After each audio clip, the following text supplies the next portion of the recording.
Hello and welcome to Leaders of Tomorrow, India's largest entrepreneurship platform, where we highlight the challenges and opportunities for the pillar of the Indian economy, that is, the entrepreneurs and the SMEs, you. Now, on this special masterclass session, we're bringing on board the masters of business who each brings his or her own unique perspective on how to manage and grow your business in India and abroad. Today's theme is how businesses are catering to the COVID-19 consumer. And we have a very special guest with us. Allow me to introduce him. He is the General Manager and Head of Zoom India, Sameer Raje.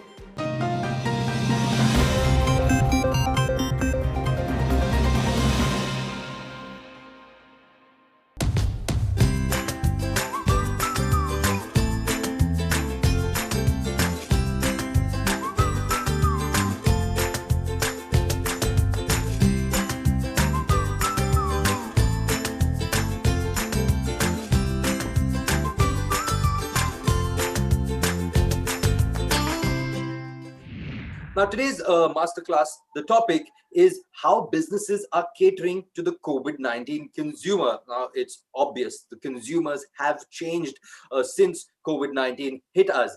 And now, with India firmly in the grip of the second wave of the pandemic, consumer behavior has changed once again, and so have the businesses yourselves that are catering to this consumer. Sameer, I want to start our conversation with a look at the Indian consumption story. So what happened is a couple of months ago, maybe in January, things were looking really upbeat. We were all hoping for an economic recovery.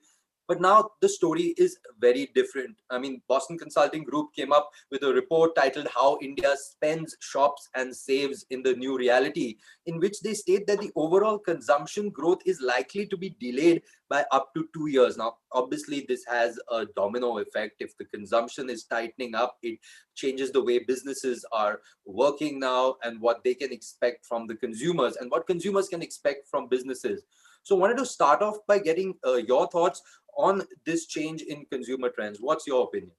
Well, Sumit, first and foremost is a fact that it's while COVID is one of the catalysts, if I may say, in changing the consumer behaviors and consumer patterns.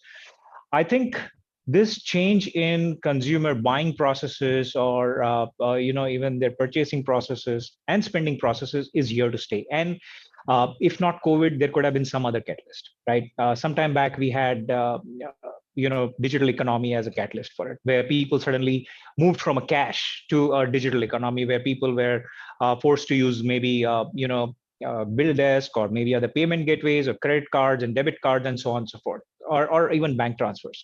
So that was one catalyst. So these kind of changes are bound to happen, and as we get into the futuristic mode, these are going to be more and more.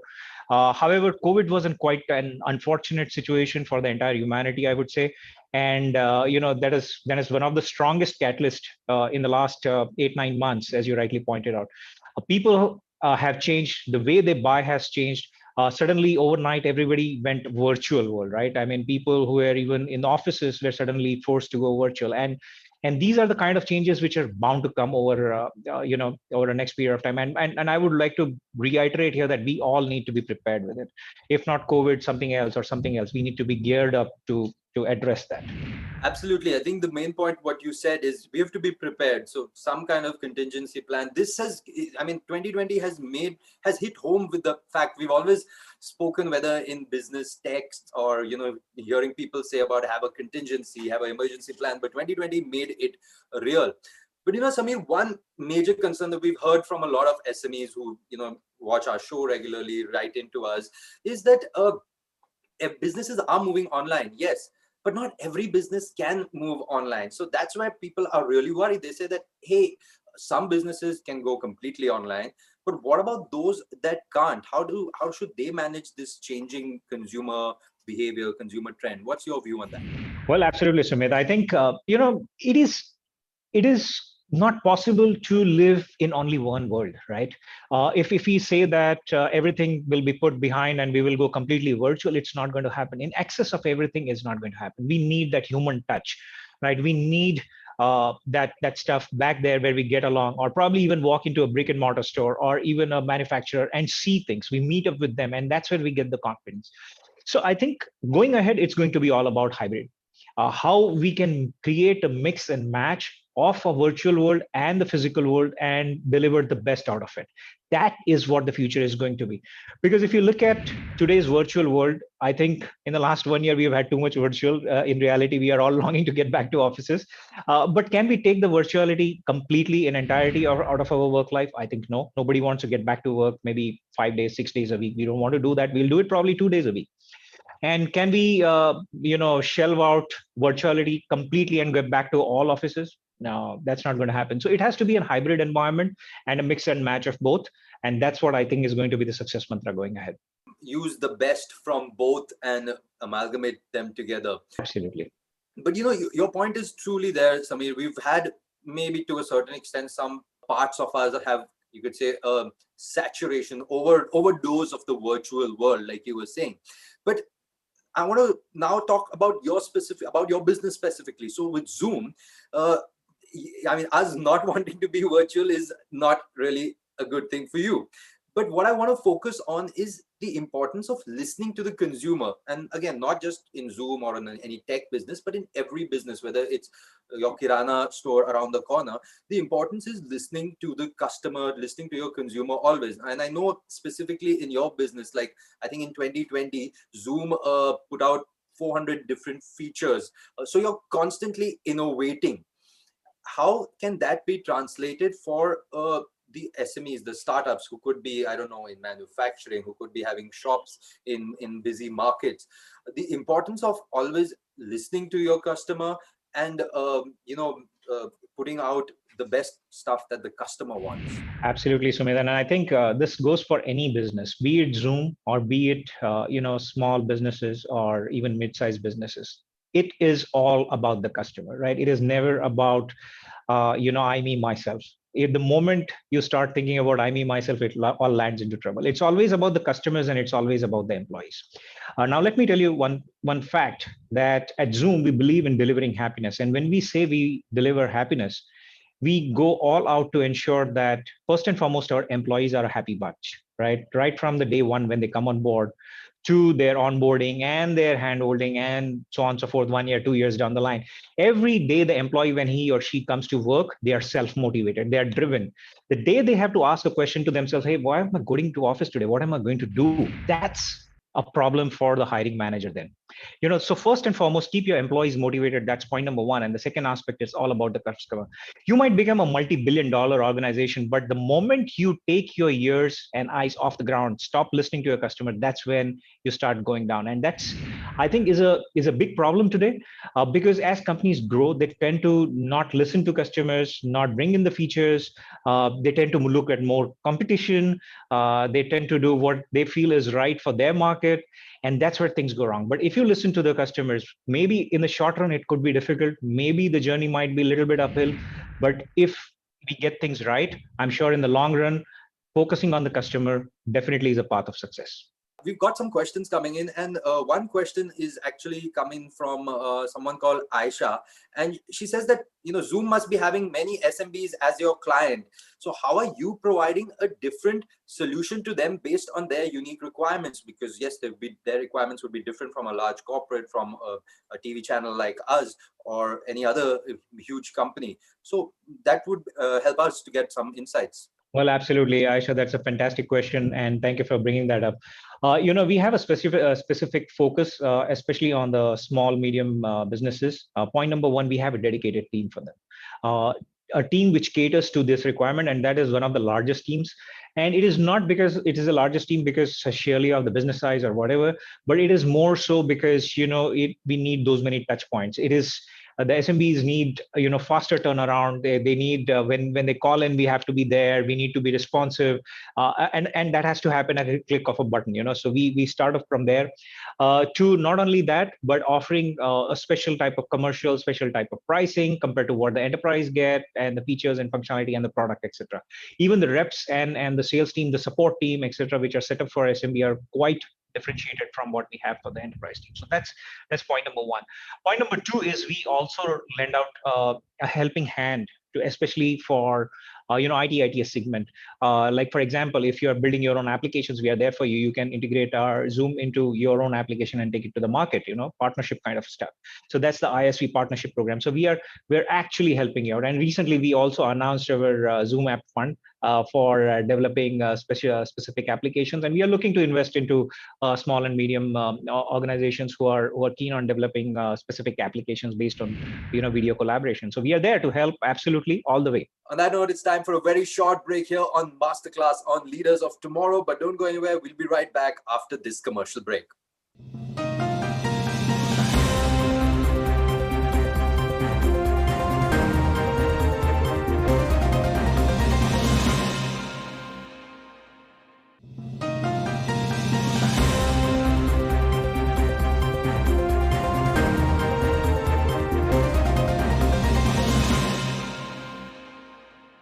Welcome back to this very special masterclass here on Leaders of Tomorrow. Today, I'm in conversation with the General Manager and Head of Zoom India, Sameer Raje.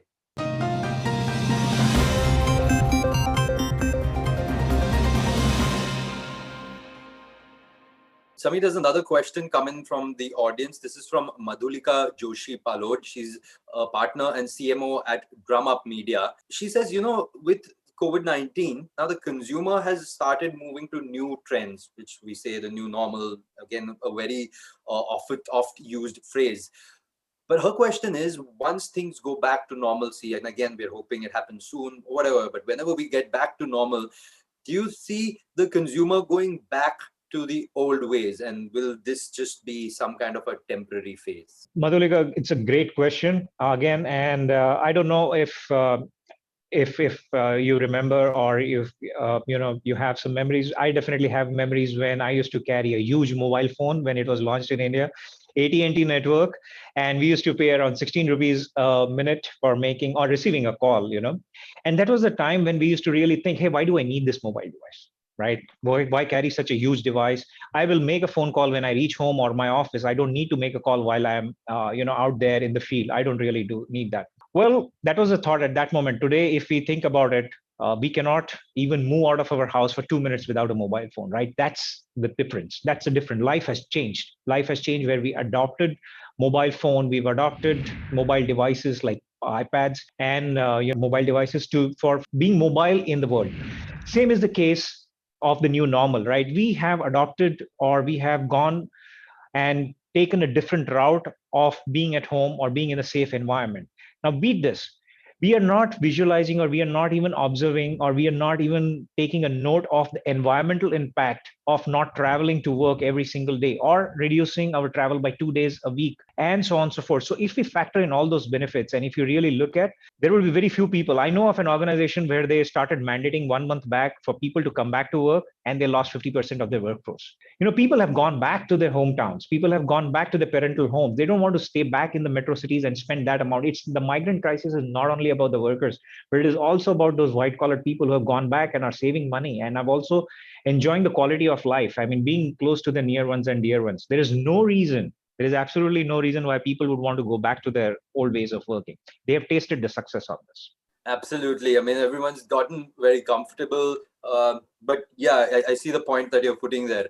Sameer, the other part is just taking on from what Madhulika's question was about how consumer behavior has kind of pivoted to this new normal.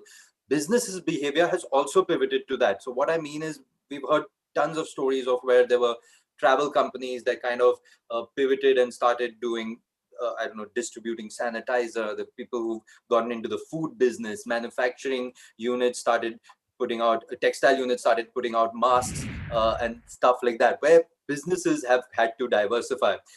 Do you believe that this would be temporary, or do you feel that maybe some businesses might have found good success and felt that, hey, why don't we stick to this and innovate, or just diversify more? This is for every entrepreneur, every businessman out there. The need to be agile is, I think, the need of the hour, and it's always there, right? And that's what I tell all my team and people across, that always be a learner and always be agile. You might have set a course to reach from or travel from point A to point B. And when you are on that path and you see a storm coming in, it could be a storm in the form of COVID, or it could be some other storm in terms of finances. It could be some other way of hurdles which is coming in. Always be agile enough to steer your ship in a different direction, and which can be a safer path, and which can take you definitely to your destination, right? It is sometimes pointless to to fight that storm head on, or take that storm head on, but it is always necessary to adapt yourself, to be agile enough, turn the ship, and then find an alternate route to reach point B. Absolutely. Just be agile. And this is actually kind of getting into what I was saying next, is the point about innovation. So you've got to be open to innovations. So two parts. One is where as a company, you're making the effort to innovate, think new features, think new products. But the other is where, you might have envisioned your product as to be used in a certain way. But now the consumers are using it in a different way. So for example, Zoom, you yourself are a big supporter, a big believer of collaboration. So you might Zoom maybe initially might have started off thinking about office meetings and stuff, but this last year of 2020 has shown where kids are using it. Online classes are happening, cooking classes are happening, yoga, Gayatri mantra chanting classes are happening. I mean, it's being used for anything and everything. The importance of keeping your eyes and ears open to look at how different opportunities open up. Sometimes we might not be looking at them and they're still there right in front of us. Yeah, absolutely, Sumit. And I think why go far away? You brought in absolutely the spotlight on the area. If you look at Zoom itself, right? We went through this. Now, Zoom, when we invented Zoom and brought in a video first communication collaboration platform, it was designed for corporates where you have an IT team to look after it, look after you and guide you and use it. When the pandemic started, we never had imagined that people will start using it, old people will start using it, technically not so tech savvy people getting married on it, first photo shoot happening on Zoom, birthday parties, and people taking pictures and posting it on social media, right? We had not envisaged, but then we had to bring in some features. We had to become the IT for these people, and we had to change our product to such a way that it gets adapted to these people, right? And we brought in the 90-day plan, and we changed everything overnight. And we showcased how agile we were in terms of adopting to the market demands, and that's what happened. Boom, last year. And look at it today, where we are. We are absolutely different. Where even the retail users or a single person can use it, and we are the IT for them. Absolutely, because yes, it's so easy to use Zoom, like you just said, whether it's the youngest person or the oldest, they just immediately start using it easily. But one thing is the concern around data. So the data privacy, and what I'm trying to get to is that there have been numerous studies which talk about how cost of data breach in India has touched, I think, about 14 crores in 2020. This was an IBM study. The concern around that is always there, and the small user is always the one that is most concerned, because like you said, they're not the ones that have a robust IT team. They might not even have an IT guy. How, in your opinion, with this ever evolving online world, and especially as more and more people are going online, businesses and people, consumers, the importance of larger organizations, the larger ecosystem protecting smaller users in this space?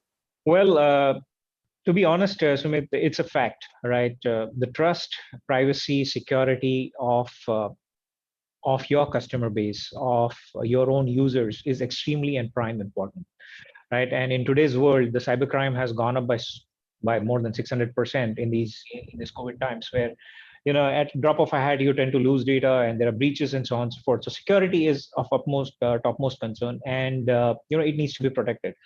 How do we do that? Now, it's absolutely important. Point number one, that we give due importance to it. See, on one hand, while we say that we are concerned about security and privacy, on the other hand, we tend to let our guards down by using not so good products for whatever reason, for saving or cutting costs across the corners, or to save just 2 cents somewhere, right?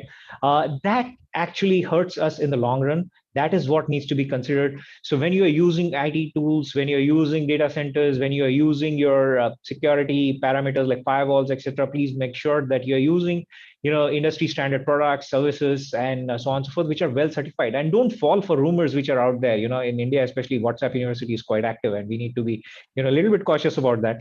But the fact is, when you're using all these tools which are publicly available, where is it developed, how is it developed, whether it is secure, not secure, just it's very important to keep a check on it, and do some due diligence before you start rolling it out in a mass market way. Maybe saving 2 rupees or a rupee here and there in the short run will result in a massive damage going ahead. So please be cautious around that. That's all on part one of this very special masterclass of Leaders of Tomorrow, where I've been in conversation with the General Manager and Head of Zoom India, Sameer Raje. But do tune in next time for part two of this very special masterclass. Can we expect the next wave of growth in the economy, of growth for the country to come from smaller cities and towns in India? Is this where businesses should focus for the way ahead? Our metros, be it Mumbai, be it Delhi, be it Bangalore, be it Chennai, we are to the full to the brim, right? And the second aspect is the talent pool which we have in remote areas is phenomenal, and not only phenomenal, but is still untapped. And if we as Indians are not able to get that talent, or if we are not able to nurture that talent, be it in terms of opening up the job markets or be it in terms of opening up new businesses, I think India's growth will stop.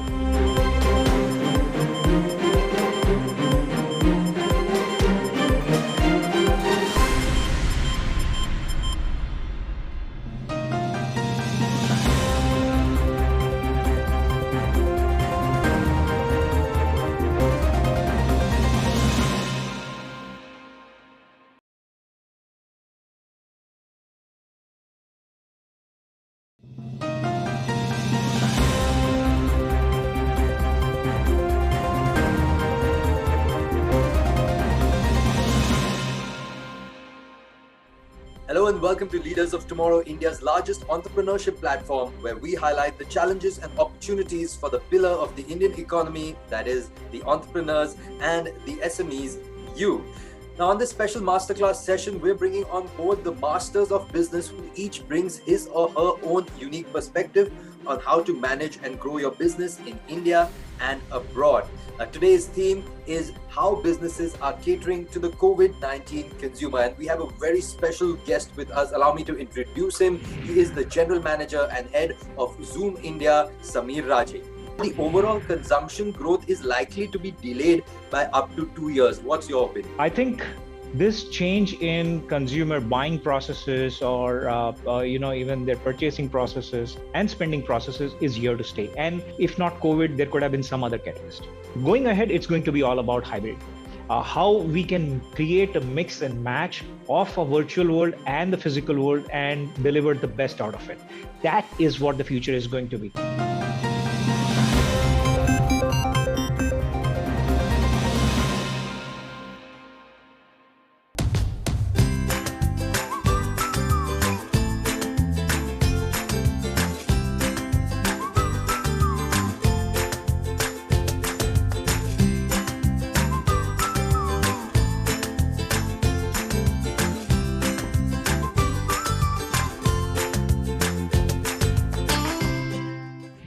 In the new normal, how should small businesses pivot? I know it's a bit of a repetition to what you said, but just wanting to throw it out to you.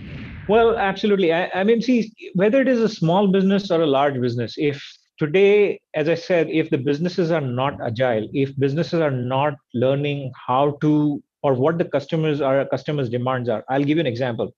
Okay, Mumbai recently changed certain lockdown rules, and today retailers, which are especially for the essential services, are mandated to stay open only between 7 a.m. and 11 a.m. And usually that is the time when these retailers don't even open up, right? They open up only after 10, 10:30 and 11.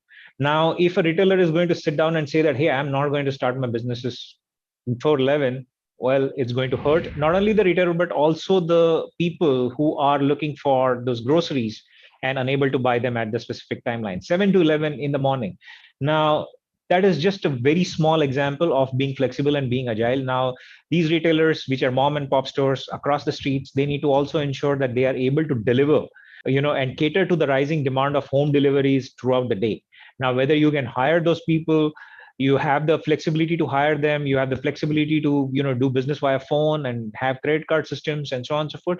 So that kind of backup and flexibility has to be there.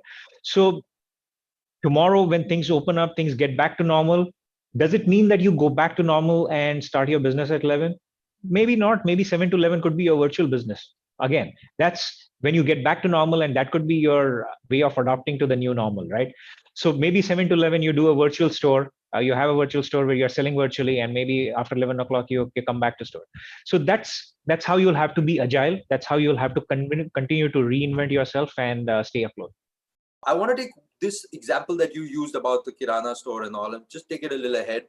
And that plus Zoom's example itself, the idea that in every business, there are huge competitors. There are mega giants. So for the Kirana stores, whether it's online mega stores providing essentials, or even big companies like Reliance, Jio coming in with JioMart, etc.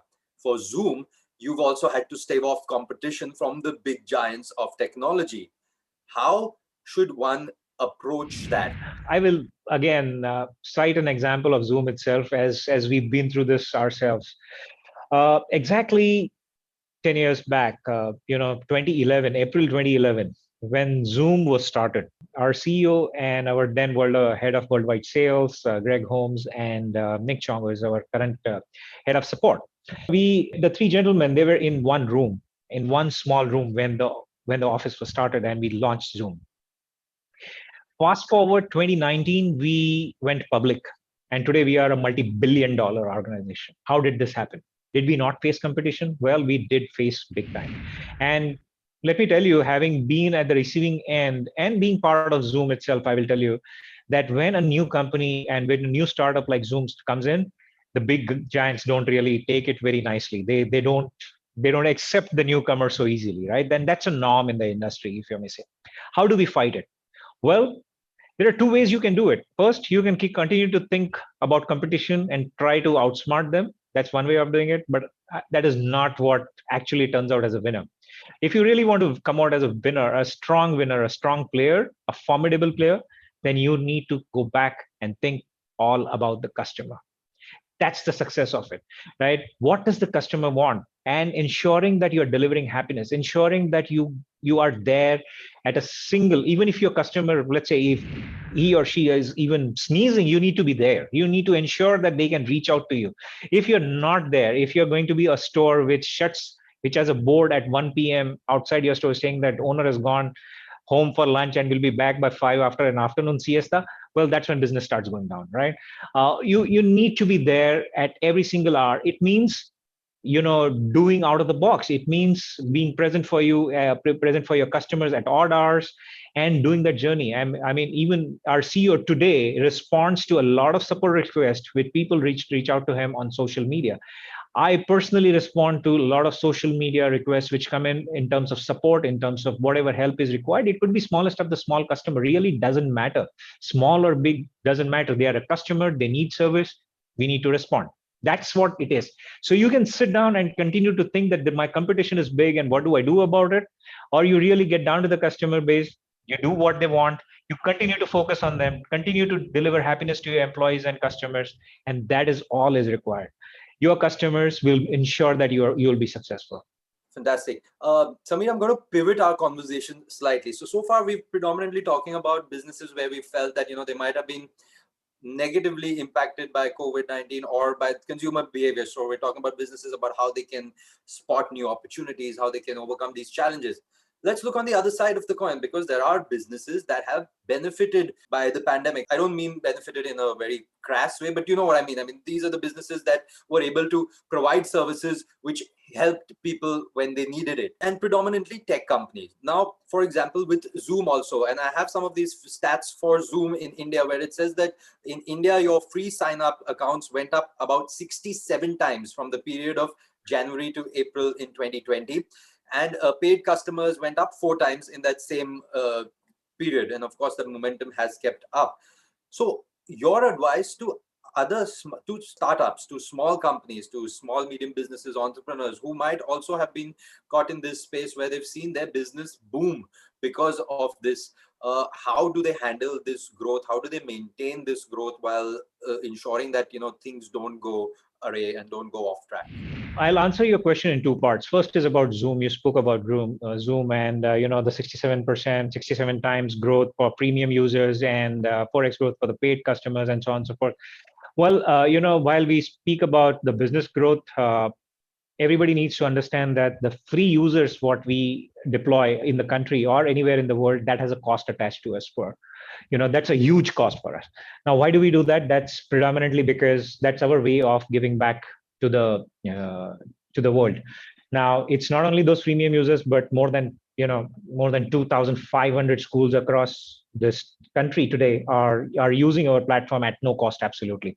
And we lifted the 40 minutes cap for them, and that is our way of helping humanity in this difficult times, and we will continue to do that. That's an important part of our business. Now, as a startup, as a small business, you may have certain thoughts around it. Like we have a lot of non-profit organizations who are doing something like that and giving back. We know of non-profit organizations which have reached out to remote parts of the country and ensuring that children have those devices or are able to learn. Now, whenever we get back to normal, how normal is the first question. Now, businesses are going to adapt and going to change. Let me tell you what's happening. For example, a lot of coaching institutes will probably continue with their virtual platforms because they've realized more value in it. Similarly, there are a lot of businesses which have suddenly realized now, including some brick and mortar stores, which are, and manufacturers, which have realized that demonstrating a product to a far-flung buyer on a virtual platform is much better than traveling, driving down and doing that. So that change is going to remain.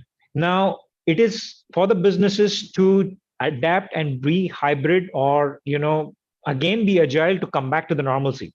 Now, if you look at Zoom, again, what we are doing is we are helping organizations to come back to offices in a hybrid environment. Now, the moment we say that, what do we do is when you are getting back to offices, there are concerns about, let's say, first and foremost is your temperature in check? Is the air quality control proper in the conference rooms that you're getting in? Do you want to monitor the occupancy levels in the offices as well as conference rooms? Or do you want to put signages or if people are there? So we have reinvented ourselves and we have brought in these features where we are allowing companies to get back into a hybrid environment. You need to keep on inventing, keep on being agile, and keep on bringing those features or new products or services to ensure that you adopt whatever the new normal is. On that note, it's time for a very short break here on this masterclass on Leaders of Tomorrow, where I continue my conversation with General Manager and Head of Zoom India, Sameer Raje. But after this very short break, don't go anywhere. We'll be right back.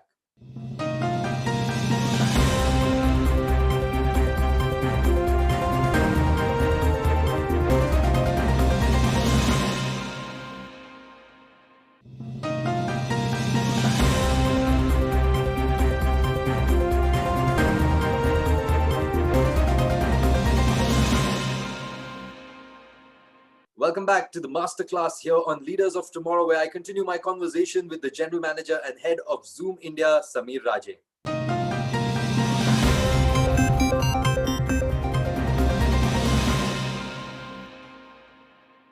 Sameer, this question comes in from one of our viewers called Kanchan.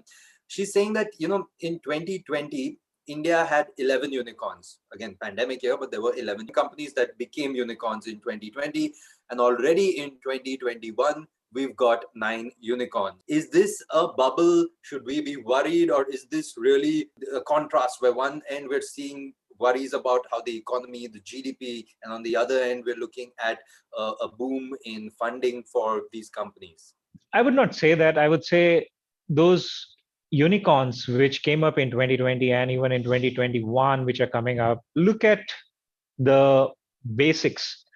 The basics are, why have they suddenly attracted so much funding? Why have they suddenly become a unicorn? Is because they were able to innovate and they were able to adapt to the new environment in a shortest possible period of time. And most of these unicorns which came up, they grew so fast in the shortest possible time frame in those 7, 8, 9 months. Is is what caused them or made them a unicorn. And I think we Indians are good at that. We Indians are especially good at innovating. And I would say that the entrepreneurs who are listening to me out here, hats off to them. Each one of them is a unique innovator in their own way, right? And there are so many bubbling ideas that each one of us come up with and which are unique. It is just that we need to shape them and probably catch up on that small niche somewhere and then try to build it on it. And building that business is difficult. I'm not saying it's going to be easy or it's not, it doesn't face challenges. It's going to be extremely difficult. But if you are successful in that those are those unicorns which are here. And I think this is going to continue, and this is just going to go up from here. It's not going to go down again. Samir, you made one point where when we were talking, and I think you were answering somebody from the audience's question, and you were talking about the fact that how people have moved to their hometowns during this period, and they wouldn't be too happy. They wouldn't want to come back here if they can work from there and carry on their work. So this next question is coming in from Rohit, and he's also logging in from Nagpur, in fact, and he said that can we expect the next wave of growth in the economy, of growth for the country to come from smaller cities and towns in India? Is this where businesses should focus for the way ahead? Well, absolutely. And Rohit, I'll tell you what, Nagpur is definitely not a remote town anymore. It's definitely very closer to Mumbai, and the connectivity, once it comes up, I think it's going to be one of the key areas. But to answer your question, that's where India's growth is. To be honest, our metros, be it Mumbai, be it Delhi, be it Bangalore, be it Chennai, we are to the full to the brim, right? And the second aspect is the talent pool which we have in remote areas is phenomenal, and not only phenomenal, but is still untapped. And if we as Indians are not able to get that talent, or if we are not able to nurture that talent, be it in terms of opening up the job markets or be it in terms of opening up new businesses, I think India's growth will stall. India's next growth is in those remote areas, is in those smaller town areas. It's not in the metros. That's point number one. Point number two is, now, if you look at even the large MNCs and large companies, they have realized the benefits of working virtually in this environment. While the existing employees have gone back to the parental homes and in these smaller towns, these companies have now started realizing that, hey, if my existing employees, I'm letting them work in that town, why can't I hire in that town? Right? So that is opening up doors for new talent hiring in those towns. And that is, again, going to open up more employment in that. And to answer your question, yes, absolutely. I think India's growth is dependent on those remote locations developing and, talent pool coming up from there. Absolutely. This is another question that's coming from Joel. And Joel, in fact, asks us, and he's asked you, he says, what are some of the upcoming sectors to start a business for someone that's interested to begin their entrepreneurial journey? One of the most upcoming sector right now at this stage would be, I think, edutech, which is education and technology integrated, if I may say that, in form of maybe learning management system or something like that. The second upcoming is in terms of telehealth medicine. There are so many inventions going out there, right from providing healthcare to remote, far-flung areas in the country, to even within the metros itself. One of our customers, Moffitt, is using Zoom for using expert consultation during online surgery and reducing the anesthesia time for the patient. I mean, how innovative is that? Now, innovations are galore. We have seen those kind of innovations coming up.